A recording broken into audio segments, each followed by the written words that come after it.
Ayan, magandang araw, panibagong buhay, at panibagong pag-asa na naman para sa ating lahat. At eto, nagluluto ulit tayo ng ating ulam sa araw na ito na pang-iwan na pagkain ng ating mga seniors. So, ayan.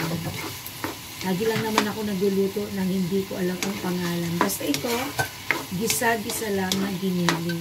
At lalagyan natin ng atay ng kaning baka. So, ganito lang tayo magluto.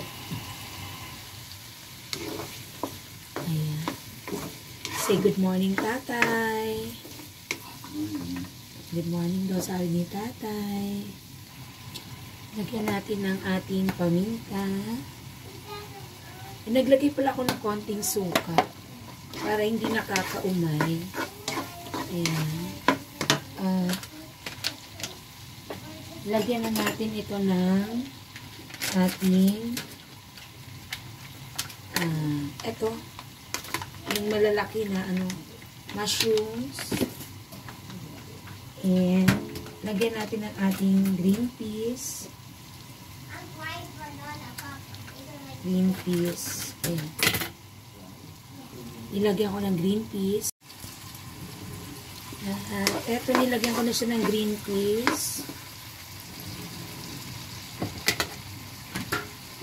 Lagay na natin ang ating hotdog.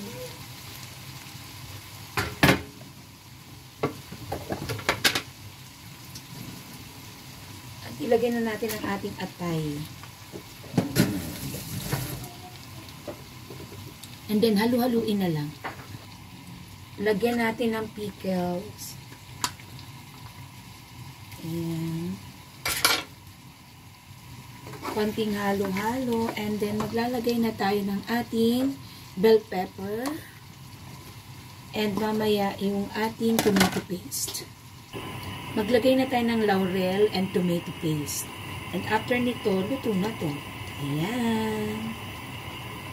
At eto na nga, luto na tayo. That's all for today. Thank you for watching.